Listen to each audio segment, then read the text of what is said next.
diagnostic purposes, see what you're doing, how you're doing. Ah, now this is really early days on this. We have something called a character sheet. Your character sheet has all your stats on it, all your resists on it, and as you drag and drop things and wear different things, you'll be able to compare and contrast very easily to your character sheet what's going on and what's not as far as your character. So another thing UO players do, every MMO RPG player does, is min-max. Go up and down in numbers. What do I need to wear in what certain situations? How do I tweak my character so it's perfect for what I want to do? The character sheet is going to allow you to do that much easier. Are you saying that with the character sheet we'll be able to see our hit chance increase, defense chance, mana regen, LMC, all on our character sheet? That is correct. And then when you change a piece of armor, we're going to make it easy for you to see the differences between two pieces of armor, whether you be wearing it or not. Oh, Also, yes, sir. On the character sheet you just had, did I see the word level? No! Oh, let me bring that up again. I will now read from the character sheet. Oh, and it moved for some reason. Ignore that.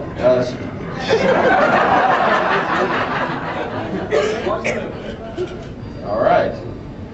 I don't know when that happened. Strength, dexterity, intelligence, and this is not everything in the game right now. This is basically a proven concept that we can float these and organize them. Luck, weight, gold, followers, physical resistance, fire resistance, cold resistance, poison resistance, energy resistance, damage.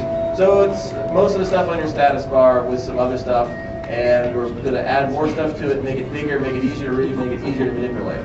You want to see the, oh, I don't know if this is working. When you scroll over a single piece of armor, that is see what it working. has on it. I'm sorry, say that again? If you show us what it looks like when you go to just a single armor or weapon, see the stats on it. That does not work yet. There's some. We have these things called gumps, and not all the gumps are working. There's 500 gumps in UO. It's a little. Every time a window pops up with text and a few buttons on it, sometimes a piece of art, it's called a gump. They're really time-consuming to build. They're easy to build, but we have 500 of them. So those gumps aren't popping up yet. They will. Right now, but you'll get a window that pops up that says, here's your stats, here's the information you need. It's something that's missing right now from this build. Oh, I didn't press the skill button. So we want to make skills much easier to manipulate as well. This is very, very much your first draft. Everything is tabbed. Everything's be drag and drop, so you can drop your active skills into your hotbar as well. When custom, it'll be a drop-down menu. Go here, I want to work on these skills, and the skills will drop down. And then you can keep track of those in specific. There's lots of ideas for tools for how to manipulate skills. The heart of UO is basically the skill system. So we're going to be building a tool for you to make working your skills and putting things up and down much, much easier. So stay tuned for that. The next month's town hall, we'll talk much more about what we're doing with the skills window. Anyways, back to the tour. If you save a few questions until after the tour, we'll get everyone the microphone in front of everybody. We can all take part in the question on that. Org 4. I think we spent some time here. You guys got the blood dungeon. You'll find that it's much bloodier. It's a little bit more scary in high resolution. Yes, you can. Let me show you the summoner. He's around the corner. And normally Dragon Head saves me here. Oh, where is he? There he is. Hey, buddy! What you doing? Come this way. I got a friend for you. Oh, and I feel this as well. Ah! And then, unfortunately, the pet commands aren't working, so I can't tell him.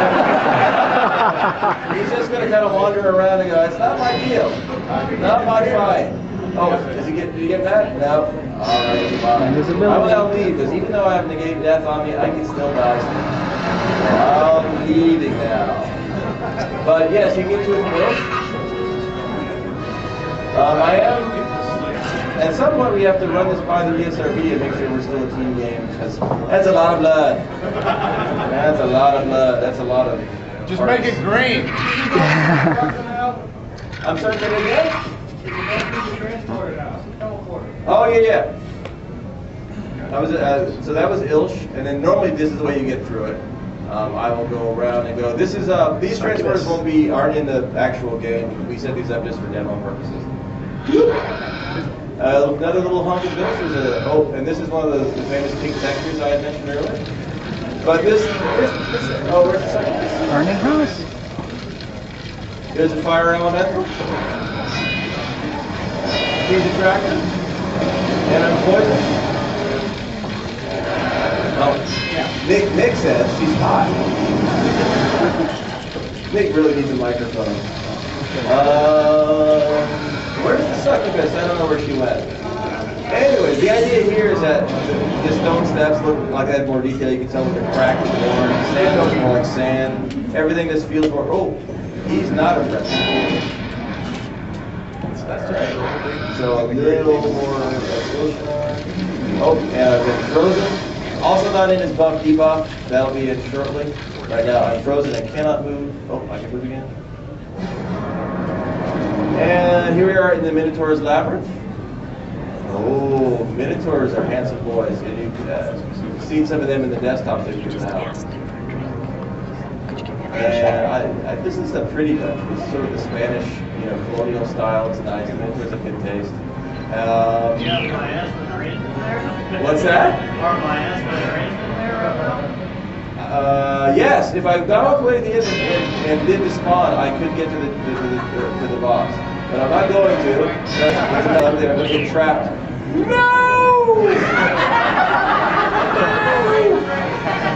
Train, come here, boys.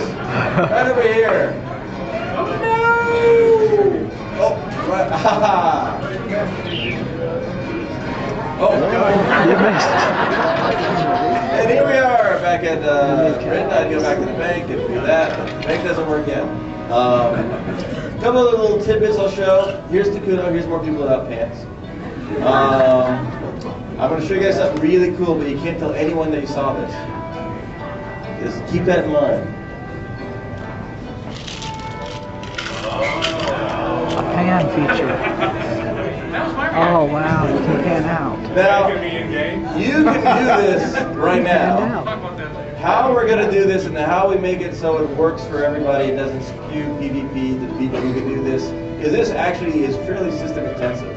So at this point, we're making people who have better machines run better than people who have slower machines. We don't want to give advantages, but it's kind of a cool map tool. Whenever I get lost, I kind of do this, and I'm like, oh, wouldn't that be cool if it was in-game and players could do that when they're lost? So. Well, no one's ever seen that building on screen at the same time. It is kind of cool to get, oh, there's the whole town. And all those roofs that took so long to build. You can see the grunge mapping on this. You can see that it used to look so much more repetitive because they were almost the exact same tiles except for some damage with them. But now they can put these sort of grunge maps over them overall, and they're not final at all. No more getting lost. I want to point out the dogs as well. Oh, I kill the dogs. Kill those karma. The thing about redrawing everything in super resolution is things become much more real. And so we had a very generic dogging game, and we just like a dog. But once we had all these pixels to play with, we're like, we have to pick a breed. We have to actually figure out what this dog is. So all the dogs are Basset Hounds. So I hope you like the Basset Hounds. Not necessarily a final choice. I think one of the artists. I think plus they're about the right size and they get the right shape. They animate nice, so they're cute when they roll over. Now this is a bug. We're using 3D water. The water will be a little more transparent. There'll be some particle effects. Right now, this is the ocean water. Basically, the ocean water is in the pond, so the pond should not be moving at a very rapid pace. There shouldn't be an undertow in the koi pond. But yes, I'll go find an ocean and take a closer look at that. The water should look fabulous. The boats look pretty amazing as well, but I don't have them in this build. And there we go. By the way, movement's not final. Oh, this is another good place to show the secret trick. So, all you guys with houses around Malice, there's going to be a lot of open real estate on this particular server. Now, there's a funny semi-Easter egg on this server. I had this chart up for about 20 minutes on a Sunday when I was doing some things at home, and I didn't want to make a bunch of phone calls to keep it internal. So just make it external. So it's external. People started building houses already. You'll see there's a house there that the houses don't pop in yet. We don't have dynamics working yet, but that's a house and that's a house.